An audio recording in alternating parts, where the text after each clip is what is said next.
Reception ব্রাইডালের জন্য pink eye makeup কিন্তু ভীষণই সুইটেবল একটা আই মেকআপ। অনেকেরই এটা কোয়ারিজ ছিল যে কিভাবে আমরা পিঙ্কের মধ্যে একটা আই মেকআপ করব। চলো আজই সেটা তোমাদের সাথে শেয়ার করে দেখাবো।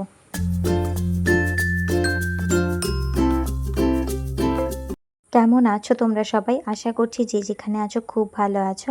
আমি বিশেষ একটা ভালো নেই, শরীরটা একটু খারাপ, তাই কয়েকদিন ছাড়া ছাড়াই ভিডিও দিচ্ছি।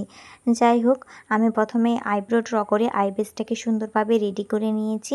এটা তো আমি বারে বারেই বলি যে আইব্রোসটা তোমরা ফেয়ার কালার কনসিলার দিয়ে শুরু করবে, তাহলে আইয়ের পিগমেন্টেশনটা ভালো আসবে। তো সেইভাবে আমিও ফেয়ার কালার কনসিলার দিয়ে আইব্রোসটাকে রেডি করে নিয়েছি। তারপর হালকা পাউডার দিয়ে বেসটাকে সেট করে নিচ্ছি, যাতে কোনো রকম প্যাচি বা কেকি ভাব না থাকে।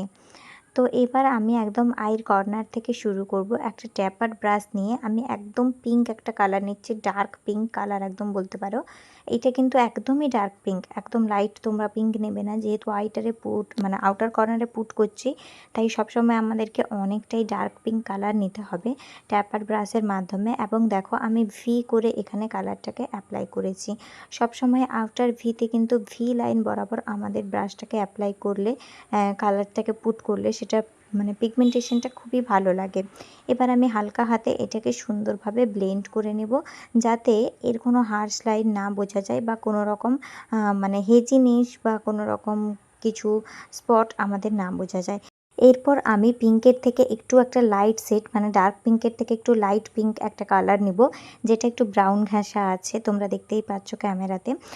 তো ওইটা ছিল ওর লেহেঙ্গার কালারের সাথে ম্যাচিং, তাই আমি এই কালারটা নিয়েছিলাম। তোমরা কিন্তু ড্রেসের অ্যাকর্ডিংলি লাইট মানে ডার্ক পিঙ্কটা নিয়েছো আউটার কর্নারে, তারপর তোমরা লাইট পিঙ্কটা নিয়ে ব্লেন্ড করতে পারো।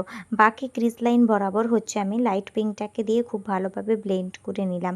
তারপর একটা বড় ফ্লাফি ব্রাশের মাধ্যমে পুরো আইলিডটাকে ব্লেন্ড করে নেব। আর সেই সময় আমি আইব্রোর আর্চটাকে এইভাবে টেনে রাখবো, যাতে আমার আইলিডের পুরো স্পেসটা আমি খুব ভালোভাবে পাই এবং ব্রাশটাকে ঘুরিয়ে ঘুরিয়ে ব্লেন্ড করতে আমার মানে সুবিধা হয়, যাতে করে কি পুরো কালারগুলো একে অপরের সাথে সুন্দরভাবে ব্লেন্ডেবল থাকে, কোথাও কোনো রকম হার্শ লাইন না থাকে। আমি বারে বারে এই কথাটা বলি যে মেকআপ হোক বা আই মেকআপ, যদি কোথাও হার্শ লাইন থেকে যায় সেক্ষেত্রে কিন্তু আমাদের আই মেকআপটাকে দেখতে ভালো লাগে না। তো এই পর্যন্ত যারা ভিডিওটা দেখেছো কিন্তু লাইক করোনি, প্লিজ একটা লাইক করে দাও। আর যদি তুমি চ্যানেলে নতুন হয়ে থাকো তাহলে চ্যানেলটা সাবস্ক্রাইব করে দাও। এবার আউটার কর্নারটাকে আরও একটু ডেপথ দেওয়ার জন্য আমি একটা ডার্ক ব্রাউন কালার নিয়ে পিঙ্কের সাথে ভালোভাবে স্মাচ করে দিচ্ছি, যাতে আমার আউটার ভিটা আরও একটু ডেপথ লাগে এবং আরও একটু সুন্দরভাবে ফোকাস করে। আউটার কর্নারটাকে সবসময় কিন্তু তোমরা এরকমভাবে একটু ইন্টেন্সিফাই করতে পারো, যেটা দেখতে ভালো লাগবে। তারপর আবারও আমি একটা মিডিয়াম পিঙ্ক কালার নিয়েছি, আইলিড বরাবর সেটাকে অ্যাপ্লাই করে নিচ্ছি সেম টেপার ব্রাশের মাধ্যমে ড্যাবিং মোশনে, এবং হালকা হাতে ওটাকে সুন্দর করে স্মাচ করে নিচ্ছি, যাতে একে অপরের সাথে কালারগুলো সুন্দরভাবে মিশে যায়। এবার আমি ইনার কর্নার বরাবর অল্প একটু হোয়াইট শেড দিব, যাতে আমার ইনার কর্নারটা একটু ফেয়ার ফেয়ার লাগে এবং চোখটার শেপটা খুব সুন্দরভাবে বোঝা যায়। একদম মিডিলে আমি একটা কপার কালারের শিমার ইউজ করেছি, যেটা ও ড্রেসের সাথে ম্যাচ করছিল। যদি ড্রেসে গোল্ডেন কালার বা হোয়াইট কালারের থাকে, তোমরা কিন্তু গোল্ডেন বা হোয়াইট কালারের শিমারটাই মানে দেবে, তাহলে সেটা বেশি যাবে।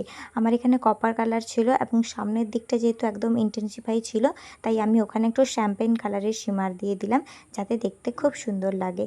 এবার মেবেলিনের আমি কাজল নিয়ে নিয়েছি, যেটা জেল লাইনার প্লাস কাজল। আমি ওটা দিয়েই কাজলটা পরিয়ে নিব। এই কাজলটা আমার খুবই ফেভারিট, কারণ এটা একটা স্মাচ প্রুফ এবং ওয়াটারপ্রুফ কাজল, আর খুব অনেক টাইম পর্যন্ত লং লাস্টিংও থাকে। দুটো চোখে কাজল পরিয়ে নেওয়ার পর আমি সুন্দরভাবে টেনে টেনে লাইনার পরিয়ে দিচ্ছি। লাইনারটা আমি ইউজ করছি ইনসাইড কসমেটিক্সের। এই লাইনারটা অ্যাফোর্ডেবলের মধ্যে খুবই ভালো একটা লাইনার। এটা কিন্তু ওয়াটারপ্রুফ লাইনার, তোমরা ইউজ করতে পারো। বা চোখে তো আর ওয়াটার যায় না, টিয়ার প্রুফও। চোখে কোনো রকম কান্নাকাটিতে যদি ঘষা হয় তাহলে কিন্তু লাইনারটা উঠে যায় না। আমি ইউজ করেছি বহুবার, তাই তোমাদেরকে সাজেস্ট করলাম। যাই হোক, তোমাদের সাথে কথা বলতে বলতে আমার লাইনার পরানো অলমোস্ট কমপ্লিট। এবার আমি চলে যাব লোয়ার ল্যাশ লাইনে। লোয়ার ল্যাশ লাইনে প্রথমেই ডার্ক পিঙ্ক কালারটাকে নিয়ে ব্লেন্ড করে নেব সুন্দরভাবে। তারপরে লাইট পিঙ্কটাকে নিয়ে সেই ডার্ক পিঙ্কটাকে আমি আবার একবার ইনডিফাইন করে দেব। আমি একদম আউটার কর্নার থেকেই সবসময় ব্রাশ ইউজ করি, মানে কালার পুট করা ইউজ করি, যাতে কি হয় যদি বেশি কালার থাকে সেটা আমার আউটারেই পড়ে যায়, ইনারের দিকে আমার অতিরিক্ত কালারটা চলে আসে না। কারণ তোমরা জানো ইনার কর্নারে বেশি কালার দিলে সেটা দেখতে ভালো লাগে না। এবার একদম সবকটা কালারকে বড় ফ্লাফি ব্রাশ দিয়ে সুন্দরভাবে আমি ব্লেন্ড আউট করে দিচ্ছি, যাতে কোথাও কোনো রকম হার্শ লাইন না থাকে। এই ছিল আজকের আই মেকআপ। কেমন লাগলো তোমাদের অবশ্যই আমাকে জানিও, কমেন্ট সেকশনে বলতে ভুলো না তোমরা কে আর কীরকম ভিডিও দেখতে চাইছো। আমাকে অবশ্যই বললে আমি ভিডিও নিয়ে আসবো। যে যেখানে আছো ভালো থাকো, সুস্থ থাকো, দেখা হবে নতুন ভিডিওতে। টাটা।